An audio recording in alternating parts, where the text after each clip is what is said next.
Muy buenos días. Hoy nos toca el estudio del capítulo 14 del Evangelio de Juan.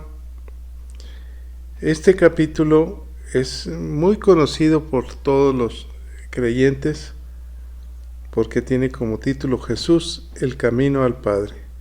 Y es un capítulo que nos habla precisamente de eso. Jesús está caminando con sus discípulos después de pasar la Santa Cena y va rumbo al huerto del Getsemaní. Y en esa Jesús comienza a hablarles sobre el camino al Padre. Pero acompáñenme con una oración para poner este tiempo en las manos del Señor. Jesús, verdaderamente tú eres el camino al Padre. Y en esta mañana, con todo el corazón te pedimos que sea tu Espíritu Santo el que nos dé aliento de vida, como en un principio, que nos alimente de esperanza, de fe, para que nuestro espíritu, nuestra alma esté gozoso al recibir tu palabra. Trae en nosotros revelación de cada palabra. Te lo pedimos, Padre, en el nombre de Cristo Jesús. Amén. El versículo 1 del capítulo 14 nos dice así: no se turbe vuestro corazón. Está hablando Jesús, recordemos, a sus discípulos. ¿Creéis en Dios? Creed también en mí. ¿Por qué se ha de turbar el corazón de los discípulos si llevan más de 3 años con Él? Han visto milagros sobrenaturales, vieron que a los ciegos les dio vista, a los cojos los hizo caminar, e incluso levantó de la tumba a Lázaro y a una niña, y hablaba de una manera sobrenatural. ¿Por qué ha de turbarse el corazón de ellos? Veamos esta afirmación que les hace nuestro Salvador: ¿creéis en Dios? Creed también en mí. Jesús sabía que ellos creían en Dios, pero ¿en Jesús lo veían como Dios? Eso es lo que Cristo le está tratando de decir. Del versículo 2 y 3 dice: en la casa de mi Padre muchas moradas hay. Si así no fuera, yo os los hubiera dicho. Pues voy pues a preparar lugar para vosotros. Y si me fuere y os preparare el lugar, vendré otra vez y os tomaré a mí mismo, para que donde yo estoy, vosotros también estéis. En estos 2 versículos, Jesús está haciéndoles una promesa. Un lugar, una habitación en el lugar celestial. Veamos en Adán cuál fue la promesa que le dio el Padre: que reinara sobre la tierra. Veamos, por ejemplo, en Moisés, ¿cuál fue la promesa? Que le daría una tierra que fluía leche y miel. Veamos en Abraham, que haría de él una gran nación. Veamos en David, que tendría un reino perpetuo. Pero aquí los discípulos, en el Nuevo Testamento, hay una promesa aún mayor. La promesa es una casa, un lugar celestial, una habitación con Dios en los lugares más hermosos que pudiéramos imaginarnos, en el palacio del Rey. Esta es la promesa, por eso este capítulo es tan hermoso, porque son promesas celestiales. Dice la Escritura que el mismo Jesús, pudiéramos decirlo como si la promesa lleva un compromiso de preparar un lugar para ellos, o para nosotros, todo aquel que cree en Él. Dios está preparando un lugar. Si me fuere y os prepararé un lugar, vendré otra vez y os tomaré a mí mismo. Si pudiéramos subrayar esta palabra, tomar a mí mismo, es todo lo que me pertenece, yo lo atraigo a mí, para que donde yo estoy, vosotros también estéis. Parece palabras de un novio que va a preparar una habitación para la novia. Porque recuerden que en el matrimonio ya no son dos, sino uno solo. Parece que el novio está llamando a la novia para un matrimonio, al ir y preparar una habitación. Antiguamente iba el novio con el papá a pedir a la novia. Si la novia accedía y el novio accedía al matrimonio, entonces hacían un pacto donde el muchacho iba a preparar un lugar dentro de la casa del padre para habitar con la novia y regresaría por lo que le pertenecía. En este caso, ¿por quién va a regresar Cristo? ¿Por ti? ¿Por mí? ¿Por una iglesia santa? ¿Por hombres y mujeres que le hemos creído? Es un pacto de amor el que está mencionando en este capítulo. Versículo 4 dice la Escritura: sabéis a dónde voy y sabéis el camino. En el versículo 5, en base a lo que Jesús les dice que sabían a dónde iba y que sabían el camino, le dijo Tomás: Señor, no sabemos a dónde vas, ¿cómo pues podemos saber el camino? Tomás, aquel hombre que cuando resucita a Cristo no creía, hace una pregunta que probablemente yo o tú lo hubiéramos hecho. No sabemos a dónde realmente vas. Simplemente había dicho que iba a la casa del Padre, pero ¿a dónde? Y que nosotros seguiríamos a esa casa. Era lógica la pregunta. Jesús hizo este cuestionamiento para que ellos mismos pensaran qué estaba sucediendo en ese camino que iba Jesús rumbo al Gólgota. Jesús les dijo: yo soy el camino y la verdad y la vida. Nadie viene al Padre si no es por mí. Primeramente le dice yo soy. ¿Recuerdan el nombre del Padre? Cuando Moisés le pregunta, dime tu nombre, dice yo soy el que soy. Y aquí se presenta, yo soy. Más bien no se presenta, reafirma quién es Él. El camino y la verdad y la vida. Tres cosas.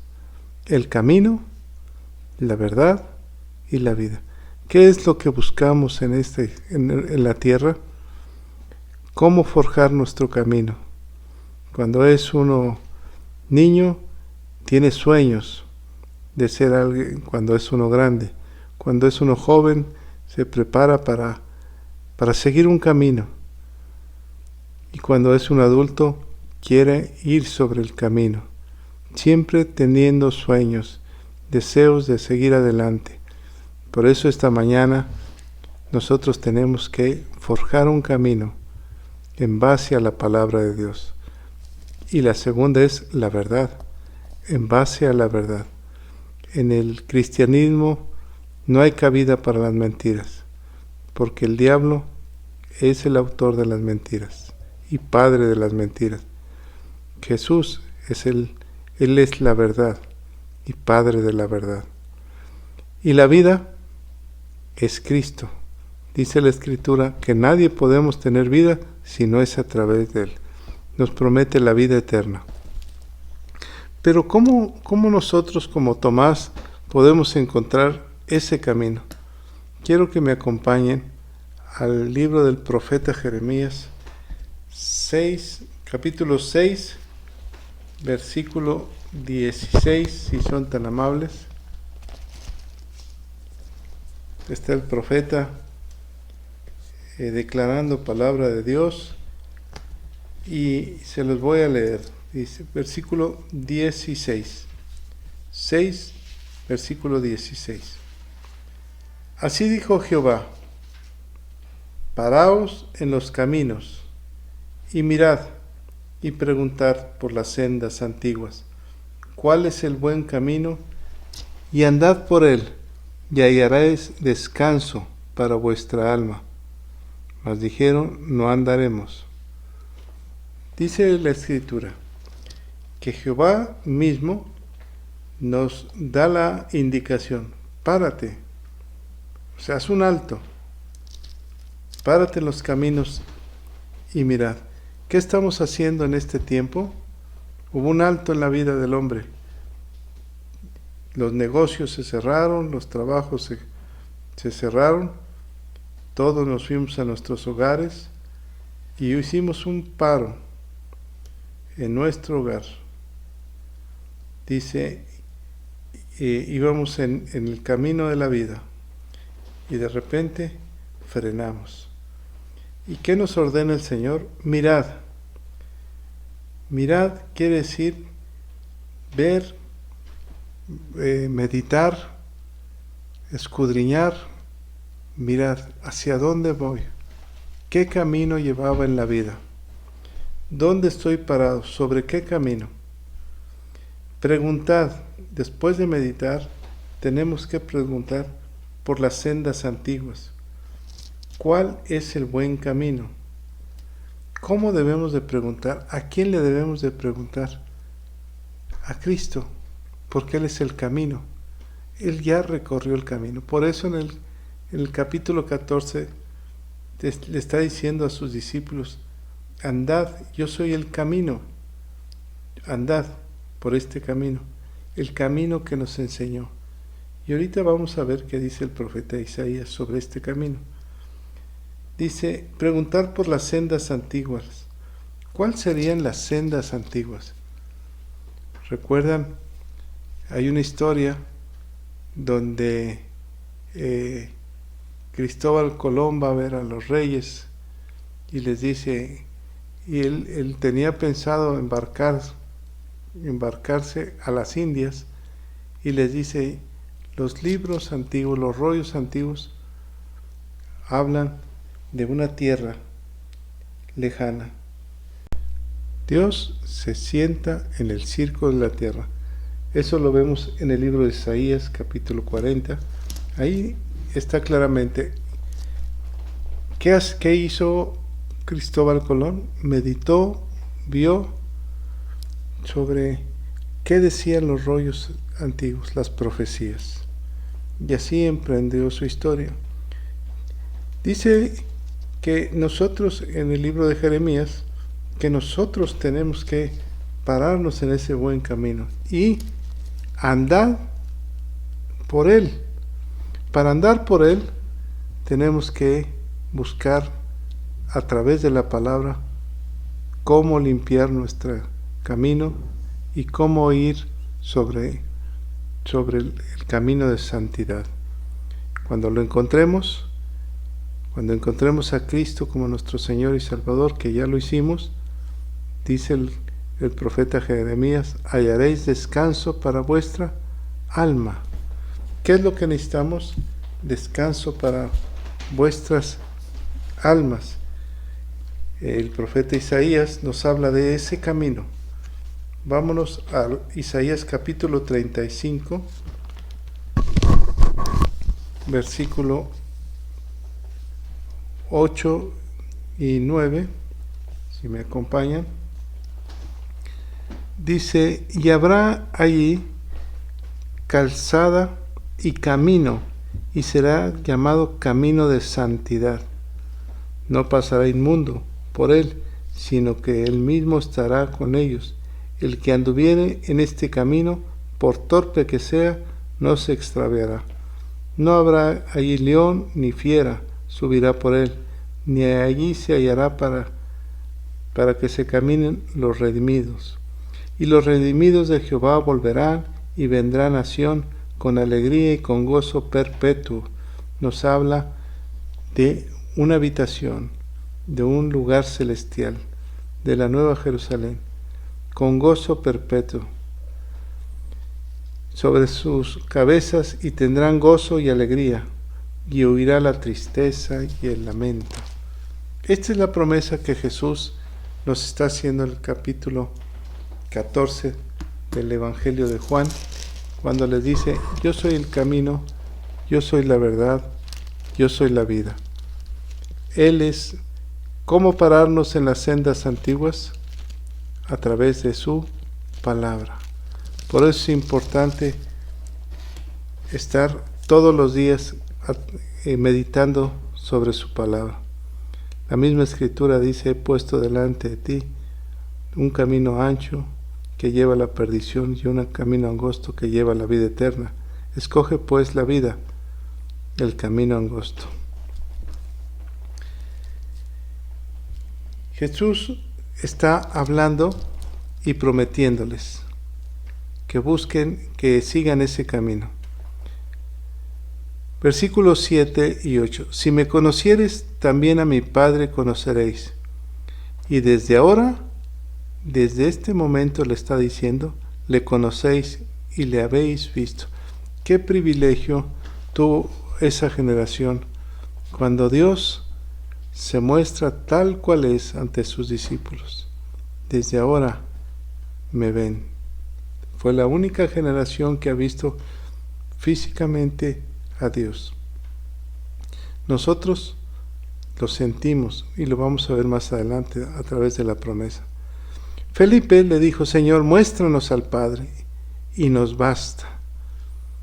Parece que ellos no creían que Jesús y el Padre uno solos eran.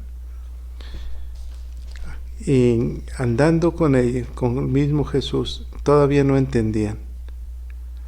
Tanto tiempo hace que estoy con vosotros, dice Jesús, y no me conocéis, Felipe. Parece un reproche, pero es una claridad en la palabra. Yo soy. El que me ha visto a mí, ha visto al Padre. ¿Cómo pues dices tú, muéstranos al Padre? En este momento, quisiera hacerte una pregunta.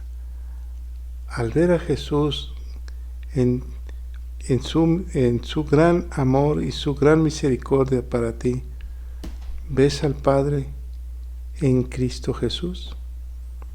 Si no lo ves, entonces piensa en esta palabra. El que me ha visto a mí, ha visto al Padre. El que me ha visto a mí. Entonces tenemos que ver en la obra de Cristo, en la obra redentora, al mismo Dios. Cristo y Dios uno solo son. ¿No crees que yo soy en el Padre y el Padre en mí? Le hace una pregunta.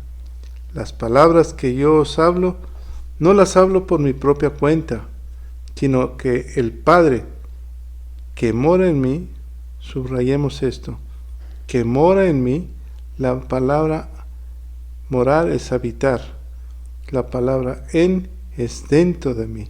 Entonces, el Padre que habita dentro de mí, Él hace las obras. Jesús dice: yo por mí mismo no puedo, pero Él es el que habita en mí. Por eso les acaba de decir que hace cuánto tiempo estaba con ellos y no le habían conocido. Créenme. Y esta palabra debe sonar a nosotros una palabra que viene desde el cielo. Créedme. Si Jesús te dice: créedme, y pones adelante tu nombre, créedme que yo soy en el Padre y el Padre en mí, dentro de mí. 2 veces repite la palabra en. Yo soy dentro del Padre y el Padre dentro de mí. De otra manera, créenme por las mismas obras. ¿Qué decían los fariseos y la gente judía? Nadie en toda la historia ha hecho lo que este hombre ha hecho. De cierto de cierto os digo, el que en mí cree, las obras que yo hago, él las hará también, y aún mayores hará, porque yo voy al Padre.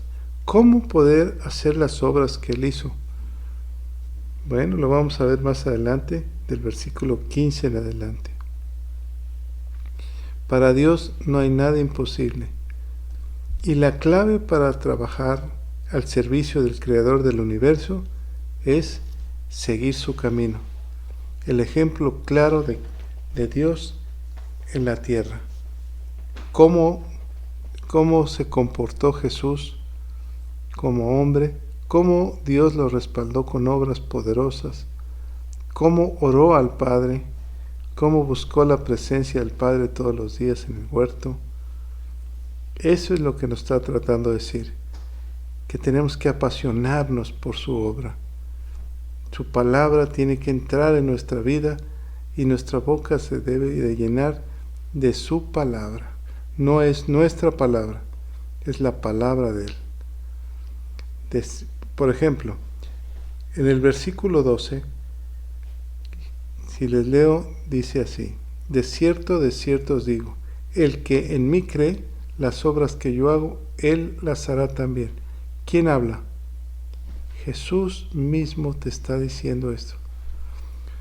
Todo lo que pidieres, dice el versículo 13, al Padre en mi nombre, todo. ¿Te quieres pedir algo esta mañana? Todo lo que al Padre, ¿quién es al que le debemos de pedir? Al Padre. Dice, pero en el nombre de Jesús. Quiere decir que la representación de nuestra petición va porque Jesús nos la puso en el corazón. Si nosotros clamamos esta mañana al Padre, Dios nos oye, el Padre, y dice, lo haré. ¿Quién lo va a hacer? Jesús. ¿Pero a quién le pedimos? Al Padre, porque el Padre y el Hijo uno solo son, para que el Padre sea glorificado dentro del Hijo. Qué hermosa palabra, realmente llena de bondad y de amor, y de esperanza, y de favor de Dios. Pídele hoy conforme a la voluntad de Dios, y el Hijo lo hará. Si algo le pidieres en mi nombre, dice el Señor, yo lo haré. Solamente pedirlo en el nombre y creyéndolo, en el nombre de Jesús. Y a partir del versículo 15 nos habla sobre la promesa del Espíritu Santo. Vamos a ver quién es eso que nos prometió el Señor. Si me amáis, guardad mis mandamientos. Si nosotros amamos realmente al Señor, entonces estamos en el camino, en la verdad y en la vida. Pero ¿cómo saber si andamos en esa calzada de santidad que nos hablaba el profeta Isaías en el capítulo 35? Guardando sus mandamientos, su palabra. ¿Y Jesús qué hizo cuando visitó la tierra? Cumplió todos los mandamientos que el Padre le dio. Entonces, la clave está en que sepamos que lo que hacemos es conforme a la voluntad del Padre. Si lo hacemos, yo rogaré al Padre y os dará otro consolador. Si andamos en ese camino, el mismo Jesús le pedirá al Padre para que envíe el consolador.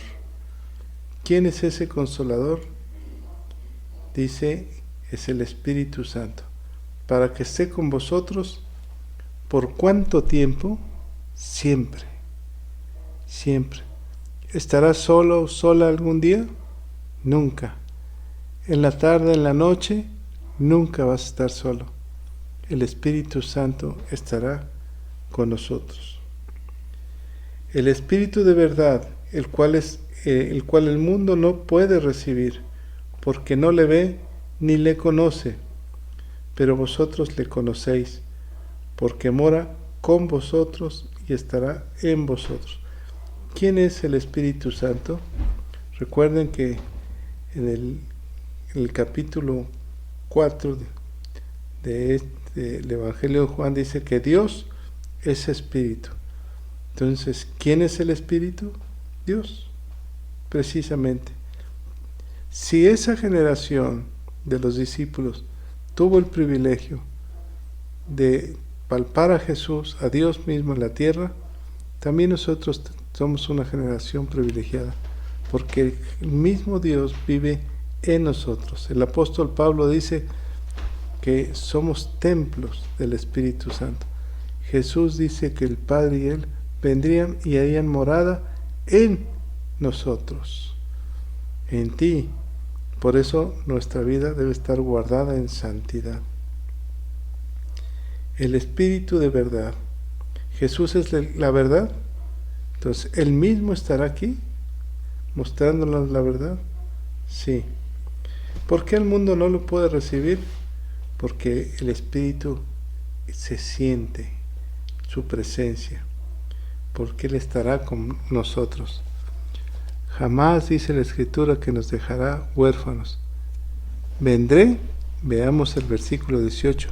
Si Jesús envía el Espíritu Santo, dice que vendrá a vosotros. ¿Quién vendrá? Jesús, a través del Espíritu Santo.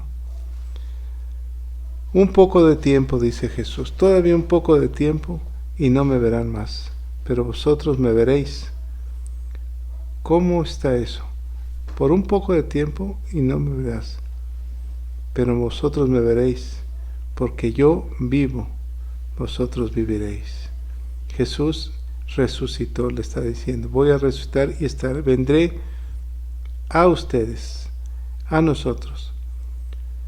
Por cierto, este sábado celebraremos Pentecostés, la venida del Espíritu Santo dentro del hombre. Bueno, el versículo 21 dice, el que tiene mis mandamientos y los guarda, ese es el que me ama. Y el que me ama será amado por mi Padre, y yo lo amaré y me manifestaré a él. ¿Has tenido en tu vida de cristiana, en tu nueva vida, una manifestación de Cristo a través de tus experiencias personales? Seguramente diario tienes manifestaciones de Cristo en tu vida.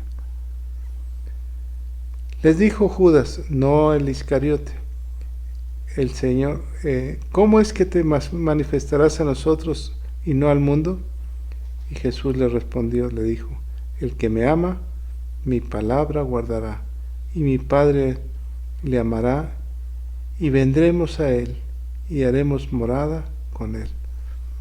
¿Qué es lo que le está prometiendo? Que nosotros le serviremos al Señor como templos de su presencia a través del Espíritu Santo. Y aquí se cumple el Padre, el Hijo y el Espíritu Santo, la Trinidad en una sola persona, morando en tu corazón. Os he dicho, versículo 25, estas cosas estando con vosotros. Mas el Consolador, el Espíritu Santo, a quien el Padre enviará en mi nombre, Él os enseñará todas las cosas y os recordará todo lo que yo os he dicho. ¿Qué hace el hermoso Espíritu Santo? Entra a nuestra memoria y nos hace recordar cuánto nos amó, cuánto nos ama el Padre. La paz os dejo, mi paz os doy. Veamos, por eso les decía desde un principio que este capítulo es muy hermoso. Yo no os la doy como el mundo la da. Y vuelve a terminar. Y está terminando diciéndole, no se turbe vuestro corazón, ni tenga miedo. ¿Cómo empezó el Señor a hablarles? En el versículo 1, no se turbe vuestro corazón. Creéis en Dios, creed también en mí. Y así está por terminar este capítulo. Que no nos turbemos. ¿Has tenido temores estos días? El Señor te da la paz que Él nos prometió. Nos dice esto, versículo 30, no hablaré ya mucho en vosotros, porque viene el príncipe de este mundo, y él nada tiene que ver conmigo. ¿A quién se refería? Al diablo. El diablo quería matar, robar y destruir. Mas para que el mundo conozca que amo al Padre y como el Padre me mandó, así hago. Levántate, vámonos de aquí. Levántate. Ya era su tiempo. Recuerden que había dicho, su hora ha llegado. Esta mañana, levántate con el deseo de servirle a Dios, de disfrutar la vida, de no ver las situaciones que están alrededor, sino pon tus ojos en el camino, en la verdad y en la vida, en Cristo Jesús. Y leímos que el Señor te llenará de gozo este día y de alegría. Oramos.